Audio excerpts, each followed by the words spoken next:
അപ്പോഴേ ഇന്നത്തെ സ്പെഷ്യൽ റെസിപ്പിയാണ്. പലതരം പുട്ടുകൾ കണ്ടിട്ടുണ്ടാക്കും. അപ്പൊ ഇന്ന് ഒരു സ്പെഷ്യൽ ഉണ്ടപ്പുട്ടാണ് കേട്ടോ ഞാൻ ഉണ്ടാക്കാൻ വേണ്ടി പോണത്. ബീഫ് വെച്ചിട്ടാണ് നമ്മൾ ഇത് ഉണ്ടാക്കാൻ വേണ്ടി പോണത്. ചിക്കൻ വെച്ചിട്ടാണെങ്കിലും ചെമ്മീൻ വെച്ചിട്ടാണെന്നുണ്ടെങ്കിലൊക്കെ നമുക്ക് ഉണ്ടാക്കാം. പക്ഷെ ഇപ്പൊ എന്റെ കയ്യിൽ ബീഫ് ഉള്ളതുകൊണ്ട് ഞാൻ ബീഫ് വെച്ചിട്ടാണ് കേട്ടോ ഉണ്ടപ്പുട്ട് ഉണ്ടാക്കാൻ വേണ്ടി പോണത്. ആയിട്ടാണ് ഉണ്ടാക്കുന്നത്. അപ്പൊ അതിന്റെ ടേസ്റ്റ് നോക്കിയിട്ട് ഞാൻ പറഞ്ഞുതരാട്ടെ എങ്ങനെയുണ്ടെന്നുള്ളത്.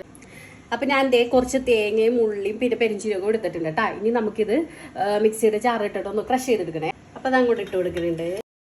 ഞാൻ കുറച്ച് അരിപ്പൊടിയാണ് എടുത്തേക്കണത്. അതിലേക്ക് ഈ ക്രഷ് ചെയ്ത് വെച്ച നമ്മുടെ തേങ്ങ അങ്ങോട്ട് ഇട്ട് കൊടുക്കുന്നുണ്ട് കേട്ടോ.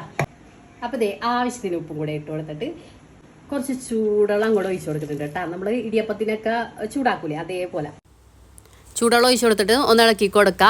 വെള്ളം ഒഴിക്കുമ്പോൾ ആവശ്യത്തിന് മാത്രം കുറേശ്ശെ ആയിട്ട് ഒഴിച്ചു കൊടുക്കുക കേട്ടോ. എന്നിട്ട് നല്ലപോലെ കുഴച്ചങ്ങോട്ട് എടുക്കുക. അപ്പോൾ കുഴച്ച് മാറ്റി വെച്ചിട്ടുണ്ട്. ഇനി ഫില്ലിങ് റെഡിയാക്കി എടുക്കണം. ഒരു ചട്ടിയിലേക്ക് കുറച്ച് വെളിച്ചെണ്ണ ഒഴിച്ചു കൊടുത്തിട്ടുണ്ട്. ഒരു സവാള ഇട്ട് എടുത്തേക്കണത് ചെറുതായിട്ട് കട്ട് ചെയ്തിട്ട് അത് ഇട്ട് കൊടുത്തിട്ടുണ്ട്. പിന്നെ ആവശ്യത്തിന് ഉപ്പും കൂടി ഇട്ട് കൊടുത്തിട്ട് ഒന്ന് വാട്ടിയെടുക്കുക.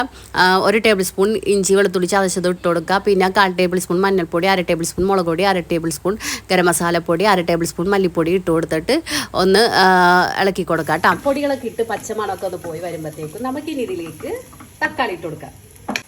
അപ്പോഴേ ഇതൊരു പകുതി തക്കാളിയാണ് കേട്ടോ. അപ്പൊ അതങ്ങോട്ട് ഇട്ട് കൊടുത്തിട്ടുണ്ടേ.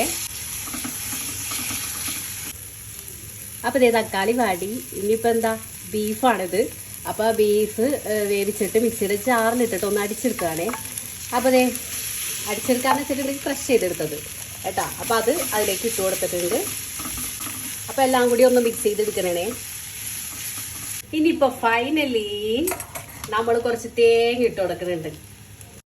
തേങ്ങ ഇട്ട് കൊടുത്ത ശേഷം ഒന്ന് ഇളക്കി കൊടുക്കാം കേട്ടോ. ആ മസാലയിൽ തേങ്ങയൊക്കെ പിടിക്കണം. അപ്പം അത് ഭയങ്കര ഒരു സ്മെല്ല് വരും കേട്ടോ. എന്താണ് തേങ്ങയുടെ ബീഫിൻ്റെ ഒക്കെ നമുക്ക് കൊത്തി വരും, അങ്ങനെ ഒരു സ്മെല്ല്. എന്നിട്ട് പിന്നെ കുറച്ച് കറിവേപ്പില മല്ലിയിലൊക്കെ ഇട്ട് കൊടുത്തിട്ട് ഒന്ന് മിക്സ് ചെയ്ത ശേഷം നമുക്ക് ഫ്ലെയിം ഓഫ് ചെയ്ത് കൊടുക്കാം. അപ്പോൾ ഫില്ലിങ് റെഡി ആയിട്ടുണ്ട്.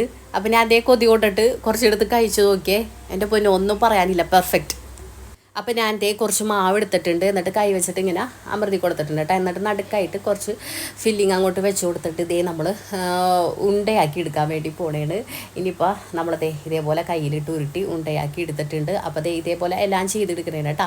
ഇനി എല്ലാം ഉണ്ടയാക്കി എടുത്ത ശേഷം നമ്മൾ കുറച്ച് തേങ്ങ എടുത്തിട്ട് അതിലൊന്ന് റോൾ ചെയ്തെടുക്കണേണ്. അപ്പോൾ കംപ്ലീറ്റ് ഞാൻ ഉണ്ടകളെല്ലാം തേങ്ങയിൽ റോൾ ചെയ്തെടുത്തിട്ടുണ്ട്. ഇനിയിപ്പോൾ ആവിച്ചെമ്പിൽ വെച്ചിട്ട് നമുക്കൊന്ന് വേവിച്ചെടുത്താൽ മതി. അപ്പോൾ ഉണ്ടൊക്കെ റെഡി ആയിട്ടുണ്ട്. ഇനിയിപ്പോൾ ഞാൻ ചൂടോട് കൂടി തന്നെ കട്ട് ചെയ്യണം കേട്ടോ, നിങ്ങൾക്ക് കാണിച്ചു തരാൻ വേണ്ടിയിട്ടാണ്. പിന്നെ കൊതി സഹിക്കാൻ വയ്യാണ്ടായപ്പോഴത്തേക്കും ഞാൻ ചൂടോട് കൂടി തന്നെ കഴിച്ചു നോക്കാമെന്ന് തന്നെ വിചാരിച്ചേട്ടാ. അങ്ങനെ കഴിച്ചു നോക്കി. അടിപൊളി ടേസ്റ്റാണ് കേട്ടോ. ഒരു പ്രാവശ്യമെങ്കിലും ട്രൈ ചെയ്ത് നോക്കാം കേട്ടോ.